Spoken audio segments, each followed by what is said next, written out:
Footprint do DNS. O footprint usando o DNS ele pode revelar alvos adicionais, ajudando a equipe a conhecer melhor a estrutura de rede de uma organização.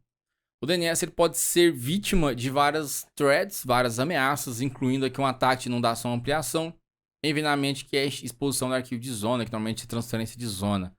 Ao testar DNS contra vulnerabilidades, é importante conhecer o comportamento normal. Normalmente a gente utiliza o DNS para fazer algumas verificações de quais sistemas existem ali, porque teoricamente o DNS ele vai ter o vínculo ali de todo IP com o nome da máquina. E às vezes se você consegue fazer transferência de zona, você pega esse arquivo para você. Então muitas coisas pode ser que aquele endereço ali ele seja interno, entendeu? Então você descobre algumas coisas, por isso que o DNS ele pode acabar sendo uma vítima também ali para você utilizar nos ataques de pentest. Uma transação DNS normal ocorre quando o cliente envia uma consulta de endereço IP para um servidor DNS, ou seja, ele tem um nome ali, ele vai querer saber o endereço IP desse nome para ele poder fazer a conexão. O servidor ele vai responder com as informações disponíveis. No entanto, se o servidor não tiver esse endereço IP, ele vai solicitar informações a outros servidores e até chegar lá no raiz lá, né? Ao lidar com o DNS, há dois servidores envolvidos. Os servidores de nomes autoritativos, que armazenam os registros de namespace e respondem às solicitações de DNS. E tem os recursivos, que eles basicamente são uma cópia dos registros ali do namespace, ou seja, uma cópia lá dos autoritativos. Além disso, se as informações solicitadas não estiverem disponíveis no cache do servidor, o servidor recursivo ele vai solicitar as informações a outros servidores ali em nome do cliente e depois vai armazenar isso em cache. Ambos servidores podem estar em risco de comprometimento. O Nmap oferece vários métodos para testar a estrutura do DNS quanto a essas vulnerabilidades. Por exemplo, usar esses comandos aqui para você fazer um discovery do serviço de DNS lá, né? Porta 253 aqui, o alvo.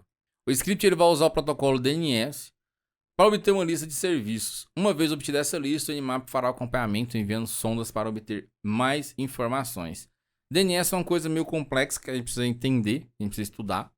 E aí trouxe aqui para vocês essa planilhinha aqui com algumas informações. Um arquivo de zona ele vai ser um arquivo de texto que vai conter essas informações e resource records, que seriam os recursos de registro para um namespace específico. Dependendo do tipo do registro, ele vai ter um tipo ali. Por exemplo, vai ter o tipo A aqui. Ele vai mapear o nome do hostname para o endereço IPv4. Como assim?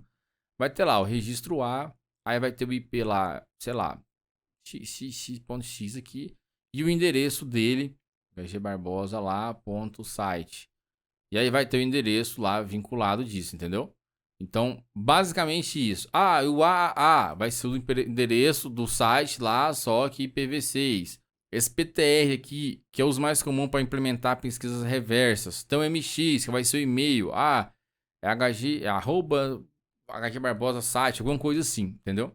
E aí tem essa parte de expor um arquivo de zona. Se não for configurado corretamente, o arquivo de zona poderá ser exposto e vazar informações de registro de recursos. Em uma rede, existem servidores DNS do host e do cliente. A transferência de zona é quando um servidor de nomes DNS do host passa uma cópia do arquivo de zona para um servidor de nomes DNS do cliente. E aí o que acontece? Quando você faz essa transferência de zona, você pega todo o arquivo desse registro aqui que eu falei para vocês. Ou seja, todos os sites que estão vinculados ao IP você vai conseguir pegar. Por isso que é tão grave. Você fala assim, algo, mas isso não acontece. Acontece, entendeu? Tem alguns sistemas que são vulneráveis a isso. Como você bloqueia isso? Fazendo lá, olha, esse servidor aqui ele só pode passar a transferência de zona para um outro servidor e vice-versa. O ataque ocorre quando a entidade se apresenta como um servidor DNS do lado do cliente e solicita uma cópia de registro de zona. Isso pode ser feito usando o script nmap dns transfer zone .domain. Se o servidor aceitar a solicitação, ele vai retornar o arquivo de zona. Obviamente, é uma vulnerabilidade muito grave, aí você consegue fazer um levantamento de informações muito grande da empresa. Tem algumas empresas aí que estão muitos anos no mercado e estão vulneráveis, pessoal. A gente vai ter lá isso aí, que é um pouco mais restrito, vocês vão ter noção disso daí. Se o servidor não estiver configurado corretamente, isso pode levar a um ataque, como um ataque de envenenamento por cache DNS. Neste ataque, o ator malicioso corrompe o cache DNS de um servidor de recursão para apontar a vítima para um endereço falso. Então ele pega esse negócio de zona, faz a conversão ali e falsifica o cache. Então assim, bem complicado. Para ver se o servidor está vulnerável a esse tipo de ataque, a equipe primeiro precisará verificar se o servidor usa recursão. Depois de determinar que o servidor usa recursão, a equipe pode tentar executar uma atualização dinâmica de DNS sem autenticação, e aí esse comando muito cabuloso aí. Tem mais essa ainda. Do mesmo jeito que você consegue fazer a transferência, você consegue jogar uma atualização lá sem autenticação. Muito complexo isso aí, né, pessoal? E isso aí tem sistema vulnerável, tá? O curso do CH que eu fiz lá, o professor mostrou uns sitezinhos lá que você fala, caramba, site de empresa que, sei lá, 20 anos, 30 anos de mercado com essas vulnerabilidades aí. É uma coisa que adianta você avisar, perigoso tomar um processo ainda, né? Então, expondo servidores web vulneráveis. Durante o exercício do pentest, a equipe pode testar o servidor web da organização usando alguns métodos. E quando a gente está falando de servidor web, a gente está falando de aplicação. Examinar manualmente o código-fonte e os elementos dentro do site para ver se há comentários ou outros artefatos interessantes.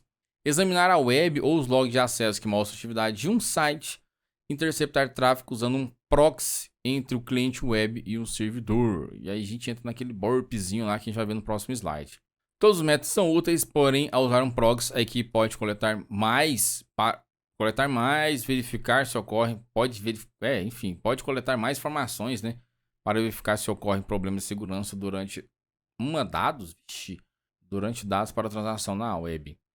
As vulnerabilidades podem incluir pontos fracos na criptografia, autenticação ausente ou fraca e outras vulnerabilidades web. Aí onde entra um mundo muito grande de pentest, que normalmente o pessoal fala de cibersegurança, está vinculado a isso, especificamente a aplicações. E a gente tem o Burp Suite aqui, que é uma plataforma integrada usada para realizar esses testes de segurança em aplicações. Ele tem esse Community Edition aqui, que é de grátis, só precisa cadastrar lá e registrar no seu e-mail. Dá para fazer muita coisa, não precisa do Pro. Eu particularmente nunca vi alguém que falasse, eu uso o Burp Pro por causa disso. Não sei.